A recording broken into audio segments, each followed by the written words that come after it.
यहाँ से डिस्कस करेंगे टाइप ऑफ ओवरलैपिंग। तो ओवरलैपिंग के टाइप, तो ओवरलैपिंग जो बेटा वो आपके टू टाइप की होती है। एक ओवरलैपिंग होती है हेड ऑन, हेड ऑन जिसको हम हेड टू हेड भी बोलते हैं, और एक ओवरलैपिंग हो गई बेटा आपकी साइडवेज, साइडवेज ओवरलैपिंग एक आपकी हो गई हेड ऑन। हेड ऑन और साइडवेज से मतलब क्या है मैं क्लियर कर दूं। हेड ऑन से मतलब है जैसे बेटा ये और ये दो ऑर्बिटल है, अगर ये दोनों ऑर्बिटल ऐसे कंबाइन हो रहे हैं तो इसको बोलते हैं हेड ऑन, जहां पर दोनों के हेड हेड मिल रहे हो। और साइड वे का मतलब है लेटरल होता है। तो इसमें बेटा आपके जैसे ऑर्बिटल अभी ऐसे मिल रहे थे, अभी ऑर्बिटल ऐसे नहीं, अगर ऐसे कंबाइन हो रहे हैं ऐसे, तो इस ओवरलैपिंग को हम क्या बोलते हैं, साइड वे बोलते हैं। तो ध्यान रखना, head on, head to head, इसको बोलते हैं बेटा को अक्साइल ओवरलैपिंग, को अक्साइल ओवरलैपिंग भी बोलते हैं, क्योंकि ये ओवरलैपिंग हमेशा एक्स पर होती है।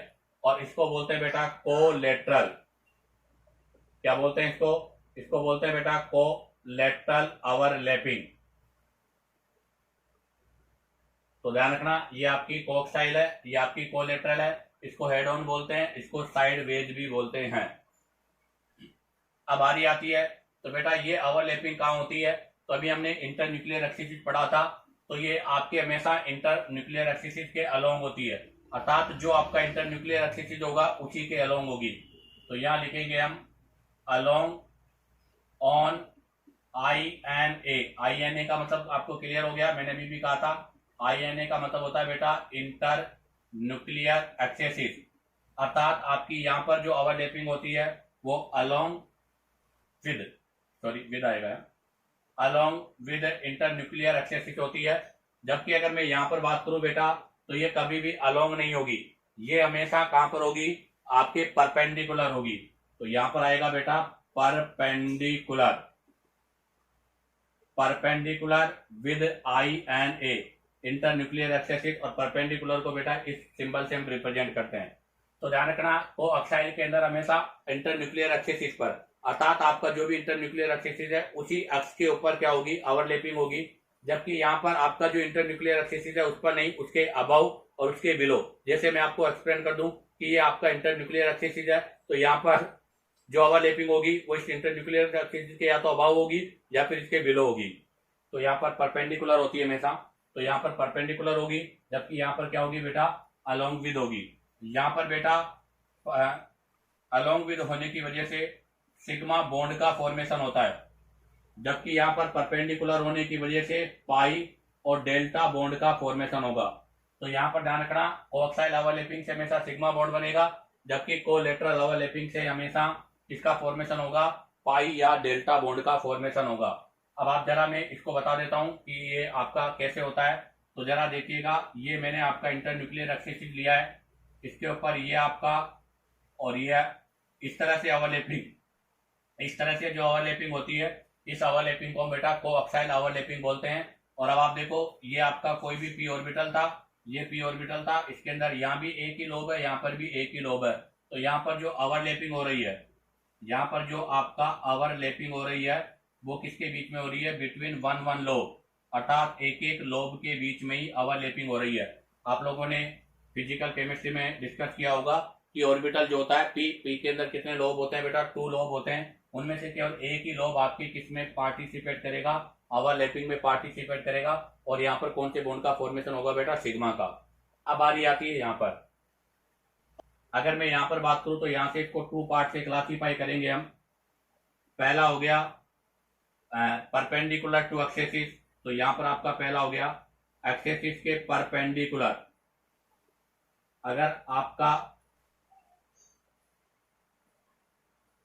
ये तो हो गया बेटा अक्ष के परपेंडिकुलर, और एक हो गया आपके प्लेन के परपेंडिकुलर। तो एक में अक्ष के परपेंडिकुलर है, एक में प्लेन के परपेंडिकुलर है। जो अक्ष के परपेंडिकुलर होता है बेटा वहां से हमेशा पाई बॉन्ड का फॉर्मेशन होता है, और जो प्लेन के परपेंडिकुलर होता है बेटा वहां से डेल्टा बॉन्ड का फॉर्मेशन होता है। तो ध्यान रखना, अक्साइल परपेंडिकुलर तो पाई बॉन्ड बनेगा, अगर प्लेन के परपेंडिकुलर है तो यहाँ पर डेल्टा बॉन्ड का फॉर्मेशन होगा, क्योंकि ये आपके हमेशा इंटरन्यूक्लियर एक्सिस के परपेंडिकुलर होते हैं। अब आप जरा देखो अक्साइल वाले में क्या होगा, यहाँ पर आपके पास जो पाई बॉन्ड का फॉर्मेशन होगा वो किस तरह से होगा, तो देखिएगा ये है आपका INA, इंटर न्यूक्लियर एक्सेसिस।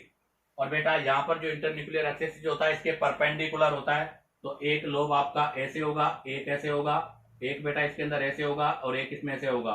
यहाँ पर इस तरह से पाई बॉन्ड का फॉर्मेशन होता है। तो बताओ इसके अंदर कितने लोब्स पार्ट कर रहे हैं बेटा, 2 लोब्स के बीच में ओवरलैपिंग हो रही है। तो यहाँ पर मैं क्या पॉइंट लिखूंगा, तो यहाँ पर हम पॉइंट लिखेंगे कि आपकी जो ओवरलैपिंग होती है बिटवीन टू लॉब्स, यहाँ पर जो आपकी ओवरलैपिंग होती है बेटा वो टू लॉब्स के बीच में होती है, जबकि यहाँ पर आपके 1 लॉब्स के बीच में होती है। अब बारी आती है कि अब वो प्लेन अर्थात आपके इंटरन्यूक्लियर एक्सेसिस जो है उसके भी परपेंडिकुलर के प्लेन हो। तो देखो ये आपके होगा मेनली, तो ये होगा आपके डी वालों में। तो जरा देखिएगा ये आपका, इसको मैं एक्सप्लेन कर देता हूँ। तो जैसे मैंने ये डी ऑर्बिटल बना दिया, ये डी ऑर्बिटल है, ये डी ऑर्बिटल है। अब इसके अंदर जो आपका प्लेन है वो इस परपेंडिकुलर के मतलब आउट ऑफ प्लेन के बाहर है। चलो इसको मैं दूसरे तरीके से एक्सप्लेन करता हूं आपको। इसको एक्सप्लेन करने के लिए मैंने